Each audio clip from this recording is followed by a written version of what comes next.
Hello, folks. Welcome to Beyond the Scorecard podcast, a show where we discuss golf, business, current events, our expertise in the field, and so much more. I'm Joey Crisatello, the digital marketing and social media manager of Hurricane Junior Golf Tour. Usually joining us, we have our executive director, Mario Conti. He could not make it today, but today we have a very special guest, the head golf coach for Penn State, Mark Leon. Great to be with you.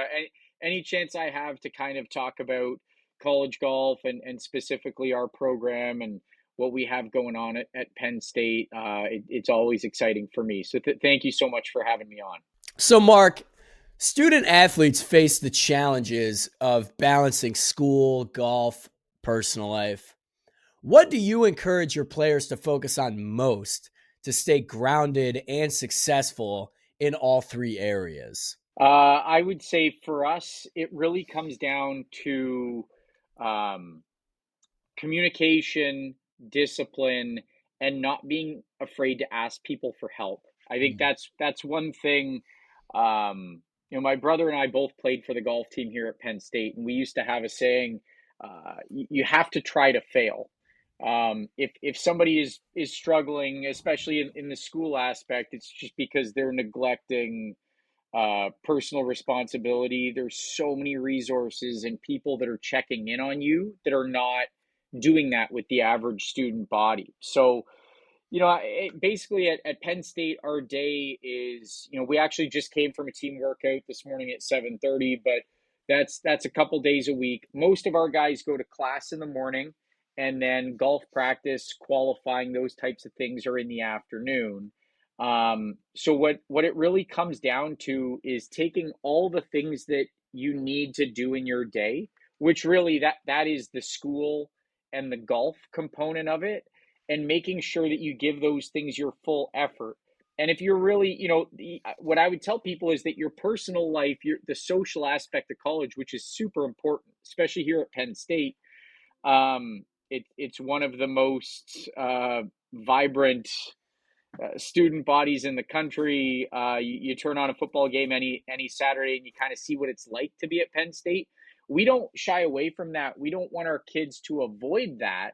We just want to make sure that they've taken care of their responsibilities first. So the people that I've been around over my 6 years of being the assistant coach here and 2 years now of being the head coach, the people that have done the best job with all three are the people that are really organized with their time. And you can have a great social experience if you're really focused and organized and disciplined with your schoolwork and your golf practice. So you say that it's not we don't have the visual medium for the podcast, but what I actually do, and I'll just show you, we give this to our guys on day one. So this is basically, it's a color-coded chart, and the blue are all the hours of golf. The gray are basically the hours that you're sleeping because you can't play golf at night in the dark. And then the white are all the hours that you own. No, that's beautiful. That's a Right. great visual representation of that. Right. So what we tell our guys is you're going to decide what's important to you and how much you get out of your experience by how you fill in those white hours. Those, when golf, it's a big responsibility and it's daunting, but when you break it up and you see all the hours in the day, the hours that the coaches require you to be here with us, it's really not that much relative to all of the other hours and responsibilities that you have in your day. So, the best players are the ones that you're going to decide what kind of a student or what kind of a golfer you want to be with how you prioritize that time that's yours. I really think that's an interesting tool because although the audience can't see it, I saw it. Prioritizing your hours of the day, it really allows you as a coach, I think, and the players to find perspective when trying to figure out what their goals are at school. Right. And I really dig the communication aspect of it because I think that the communication goes such a long way in terms of just reaching out for help. Like you said, on campus, there are so many resources that all you need to do is ask and you'll get Right. the help for it, whether it's Right. personal golf or for school. Speaking of school, when you're recruiting and developing players, Yeah. what qualities beyond pure talent or skill do you look for that signal to you that someone could be truly great at college golf and beyond? Because I've always said that there are more to whatever it is. Could be skateboarding, could be tennis, could be making video games. There is more to it than just pure talent. Oh There's yeah. ambition, there's hard work, there's drive, etc. So I'd really Yeah. love to hear your thoughts on that. A lot of that stuff's hard, and that's the important stuff, and that's the hard part to kind of weed out in the recruiting process. So I do think that one thing that differentiates golf a little bit from the other sports is um, I'm looking for people that have an independence about them. I do, like, we aggressively recruit multi-sport athletes, but one thing that I'll look for in the recruiting process on the range is, like, if the parents are overly involved um, in how they practice, how they conduct their day, that's a red flag for me. Interesting. That, yeah, like, I'm a parent, right? And my son is a baseball player, my daughter's in dance. So I'm involved, but I try to give them space to let things be theirs. I give their coaches space to coach my kid. Um when you get a kid here on campus, if mommy and daddy have done everything for them, like if mommy's filling the water bottle, or daddy's getting snacks, or like daddy's putting the bag on the push cart, it's just, it's like, is this guy going to be able to function when he's alone? Because that's what college is. It's basically taking the training wheels off your life and getting you to grow up and kind of manage yourself. I'm trying to prepare from a golf standpoint. I'm trying to prepare these guys to be professional golfers. So when I played professional golf, like, the PGA Tour's fantasy land, if you want to get there and you're playing PGA Tour Americas, usually you're using a club caddy. You don't have an instructor that's with you. It's hard. It's really hard, and it's really lonely, and you've got to be tough. And I think kind of finding some of the kids that have some of that toughness in the recruiting process is important. That being said, I think from the kids' standpoint of what they need to look for in a program, um, I've been really fortunate to coach at three great schools: Penn State, University of Florida, and Florida Atlantic. And one of the things that I've told kids and families along the way is a Penn State kid is not necessarily a good Florida kid, is not necessarily a good Florida Atlantic kid. I think as a coach, I'm trying to understand my school, my program, our strengths and weaknesses before I go out and recruit people that are going to thrive or kind of struggle based on their personality, their wants, their strengths and weaknesses. So, like at Penn State, we're very academic. At Penn State, in any school in the Big Ten, you have weather becomes a factor. So, in the winter time, so I have some kids. I had certain kids at University of Florida, and I told them, like, we had a kid. It was a first team All American from Denmark named John Axelson. I'm like, John, you would have done just as well, and you would have enjoyed it just as much playing up north, because he really loved to work on his game. He loved to work on his golf swing. That's what he was used to when he grew up in Denmark. But then you have some other kids, if they don't like to practice, if they're the type of kid that's just like, I don't really like to go to the range, I just like to play, I've been probably not a good fit for Penn State, right? Because you're not going to be playing in January, right? You're going to be practicing a lot. So it's understanding where your strengths are. Our strengths are having guys that are trying to develop the whole person, the whole athlete, um, using the different parts of each season to work on the parts of their game that they need to be ready in 4 years if they want to continue playing golf at the next level. That's really interesting, especially what you said about the overbearing parents, because that is not the first time we've heard that on the show, Yeah. which I guess I've never thought about that, but when you explain it, that makes sense. Because you don't want to be holding their hand per se. Right. But you know what too, man? Like it's not always their fault. I think that's something that I've learned as well, like becoming a parent and a parent of a little athlete is sometimes it's like it's people above them that instill fear and the whole system instills fear in parents that then they feel like they kind of need to go in and manage it in areas that they don't, or like these people will instill a fear in these parents that like, oh, if you don't do this your kid's going to get left behind or they're going to be missing out. So what I find it, and obviously my there's a lot of young kids that were all the same age and we all kind of laugh about it when people will tell us like, well, this is what it takes to play in D1. It's like, really? Do we need to have this conversation right now? Like, so you're gonna tell me what it's going to take for my 10-year-old? Like, guess what it takes when you're 10 years old? Have fun. Yeah, exactly. Nobody cares. Like, it's I've never looked at 10-year-old stats, or you've got to love this to play at the college level and beyond. So I'm deeply interested in what kids do in their junior and senior year of high school, because the older you get, the less involved your parents should be, and then you get to see, like, is this kid doing it because he loves it, or is he, or was he just doing it because he was really good at it and then his parents kind of pushed him into it? So we try to recruit late here. We try to um, really get these kids that are we want good families, we want parent involvement. We just don't want the parent maybe completely driving the car. We want the kid driving their car.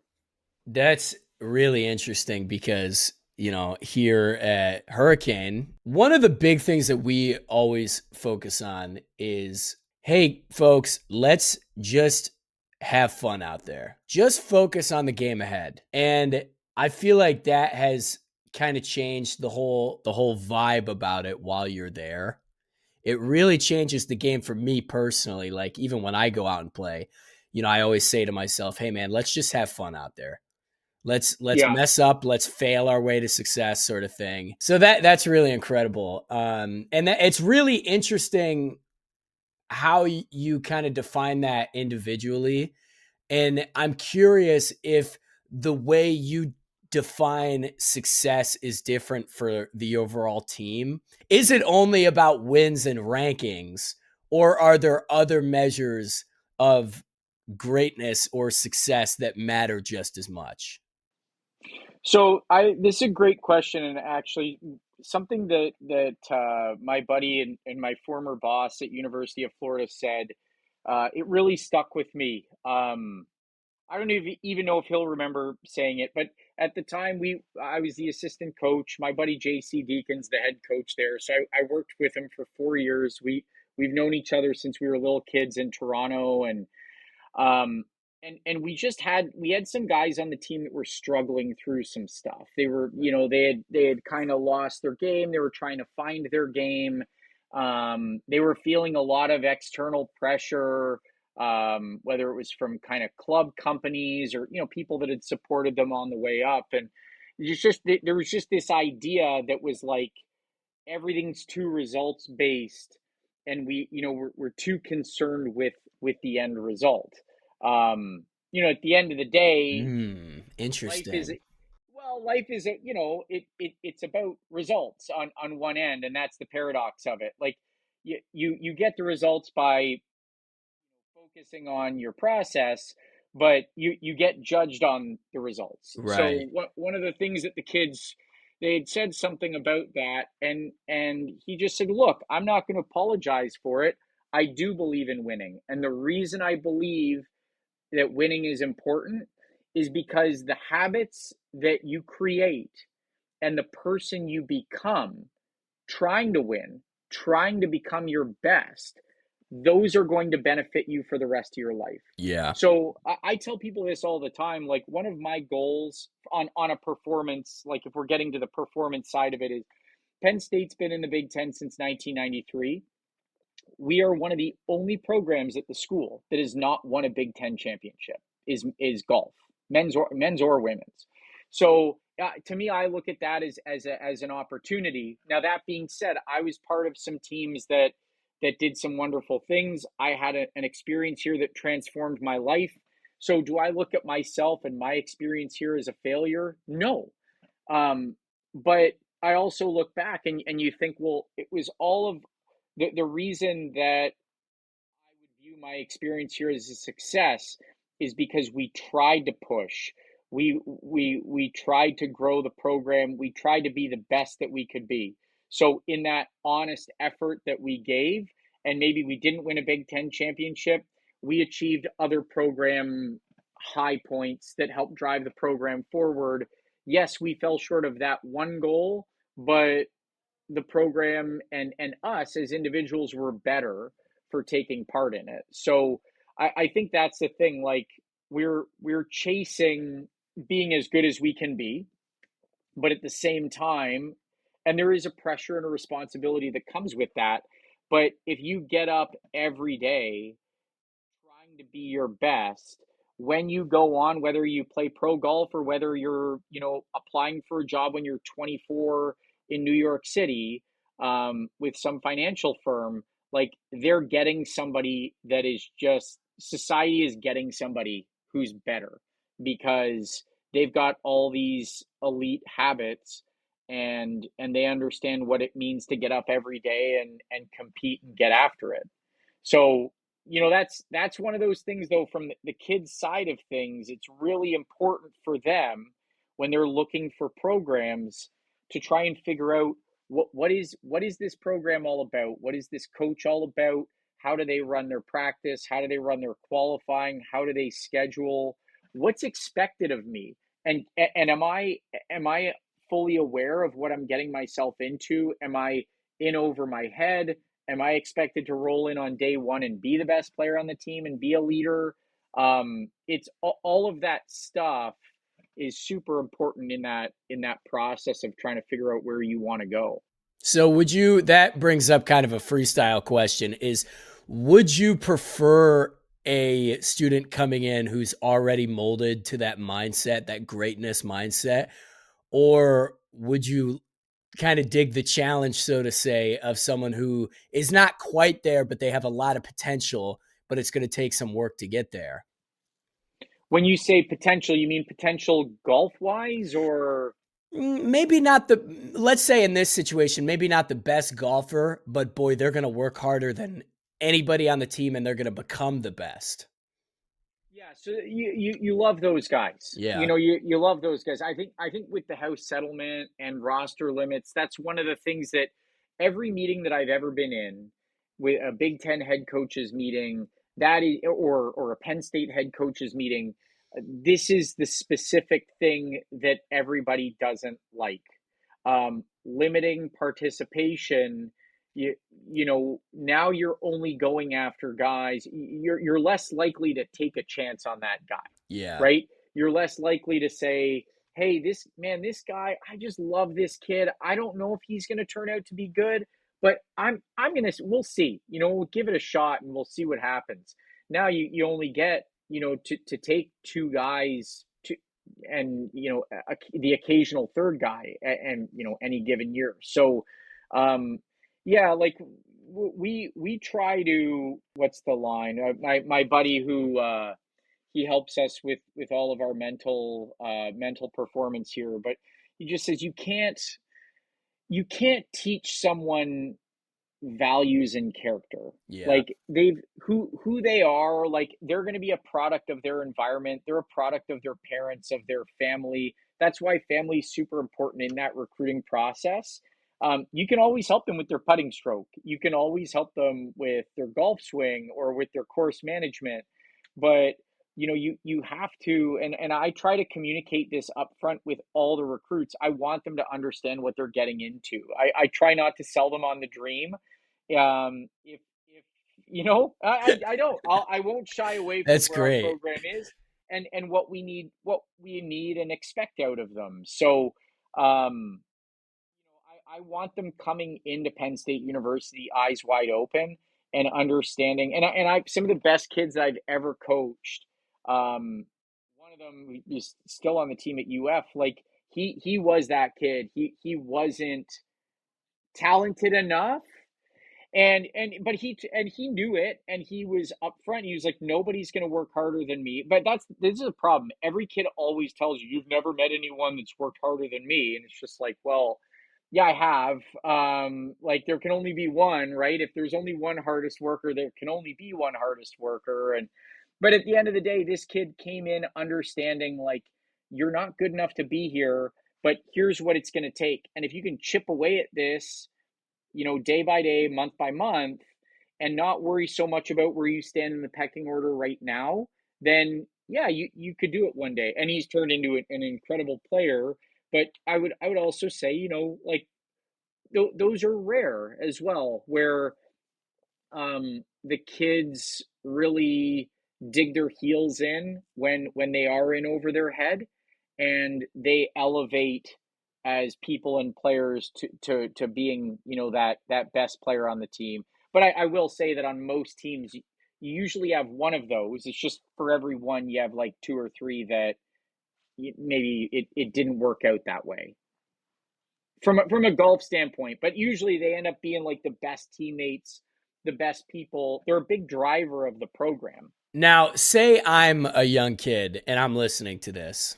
If you could give one piece of advice to that young kid listening who dreams of playing college golf, professional golf, maybe just a sport at a college level, Right. what mindset or habit should they start building now to prepare for both success in college sports and potentially just life success in general? That's a good question. It's actually a tough question because it's very broad, right? But I would say I'll stick to golf because I'll go with maybe what I know more so.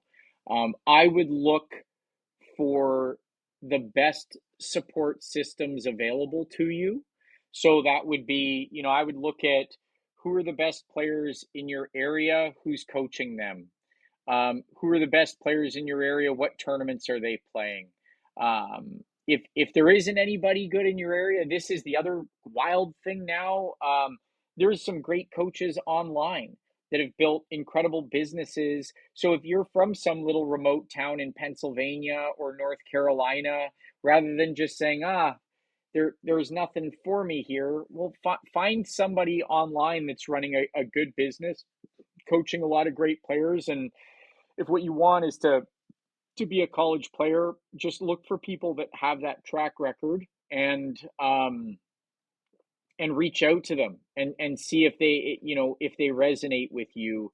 I think that's another big thing, is finding support people that you feel a connection with, and you feel like they can they can kind of hear you and speak to you in a way that you feel challenged, but also like comfortable with them and their messaging. I feel like that it would be a good opportunity for said young kid or whoever really to kind of elevate themselves, because if they're in the presence of somebody who challenges them, you're constantly kind of raising the bar. So here's the next step to the back end of that question. And this was the number one thing. I do it here somewhat to a lesser extent. It was basically the number one thing that we did at University of Florida with people and their support staffs, whether coaches, um, golf club companies, whatever. When you find somebody that has helped you, do not bail on them. The people that get lost in the golfing abyss are the people that they go chasing better, and they lose who they are, and they lose what made them special. So if maybe you do have, like, a great example for me personally was when I was a college senior. I met this young instructor who worked at Glen Abbey, and I was 24, 25. He was about 30, 31 years of age, and nobody really had heard of him. And his name is Sean Foley, and he took a chance. He went down and opened an academy, And then before you know it, Stephen Ames shows up on his range because he was giving lessons to the Trinidad junior team as part of a Canadian Junior Golf Association program. And Stephen Ames watched him give lessons. So Steven ends up, Sean ends up on this fast track to the tour. Well, did Sean change? No. Same guy, same knowledge. Uh, just the circumstances changed. So if you have like a great teaching pro at your club who helps you get better, or if you have like a great guy in rural Pennsylvania that is helping you improve, and you've gone from a 76 shooter to a 74 shooter from one summer to the next, don't think that the big name guy on the Golf Digest list is better. The big name guy on the Golf Digest list had to start somewhere too. So all of these instructors usually are only as good as the best player they coach. And they end up on some list because some guy ends up getting really good. And then all of a sudden, overnight, they're really good. Wow, they're a big name instructor. Well, no, they just, some kid or some young pro started playing good, so they're perceived differently, but they're the same dude. So that's it. Like find good people to help you, and then and when they demonstrate that they are helping you, stick with them. Like keep at it. I think that's the coolest thing about Jordan Spieth. He's had all these, ups and downs, and but he has really stayed the course, and he's been with an instructor that kind of understands all the things that he does. And golf's a complicated game, man, and Boy, you is want it. to make it as simple as you can. And like, we don't really learn golf. I grew up playing hockey as well. Like, you learn golf differently than every other sport, for better or for worse. I'm kind of learning with my son. Baseball's has some similarities for sure, but just how technical instruction gets, and sometimes, like, that's one of my big struggles is you'll see these kids that were like, we have kids that were great basketball players or wrestlers, and it's like, sometimes why don't you just try to learn golf in a similar way? We have a kid on the team, right, or a kid that we just recruited, and he was telling me about the putting work that he does, and he's a great hockey player, and he's seeing one of probably a top 5 putting instructor in the world, and the advice that the guy gave him is like, you need to just putt more like you play hockey. Like, just get your eyes up, get more aware of what's going on out there. So, that the instructor is good enough to kind of understand his background and what's going to make him better and what'll carry over to golf. But yeah, that's where I've seen the most development is with good support networks, and the most destruction is when people abandon those support networks. Wow, man, that is a tree of knowledge right there. And I really think that people could, young folks especially, could really benefit from what you have to say. And I really appreciate you taking the time to be on the show and giving out these little golden nuggets of knowledge. Thanks. Well, when I go home tonight, I'm going to tell my 16-year-old daughter that young people could really benefit from what I have to say, and Yeah, we'll see what she thinks about that. I'm sure she'll She'll agree roll her completely. eyes. Oh yeah, right. Like, yeah, Dad, sure. Yeah, tell her, go talk to Joey about it. Yeah, Yeah. exactly. So, Mark, do you have any plugs that you want to advertise, if you will? I think anybody that's interested in college golf, I think any kids that are interested in college golf, um, follow along with the results. It's kind of a controversial topic within the sport, but Scoreboard by Clipped is now where you can start to find most of the rankings, most of the data, most of the leaderboards. Um, every program kind of has a page, and they have their schedules up. And if you're interested in college golf, go on there, like, look at all the levels, not just, your Big Ten and SEC programs. Go and look at the junior college programs and the Division 2 and Division 3 programs and what's going on. And maybe people you grew up playing junior golf against, and that's really important. And with us at Penn State, we just got all the basic ones. If you follow Penn State men's golf on Instagram, that's probably where we're the most active. And Our website is gopsusports.com. So you can kind of learn about what's going on here at Penn State through all of those mediums. And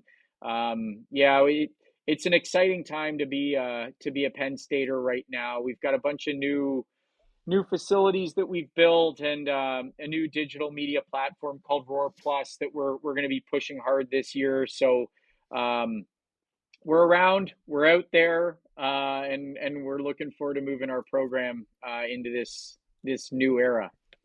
Right on, Mark. Thanks a lot. Ladies and gentlemen, we greatly appreciate you listening in on this episode of Beyond the Scorecard podcast with Joey and sometimes Mario. Who couldn't be here today. He'll be back. Man. He'll be back, folks. Everything's cool. Please follow us on all social medias. You can find us under the Hurricane Junior Golf Tour, Instagram, TikTok, LinkedIn, X, Facebook, you name it. We're on there, folks. Fairways, greens, and everything in between. See you next time on Beyond the Scorecard.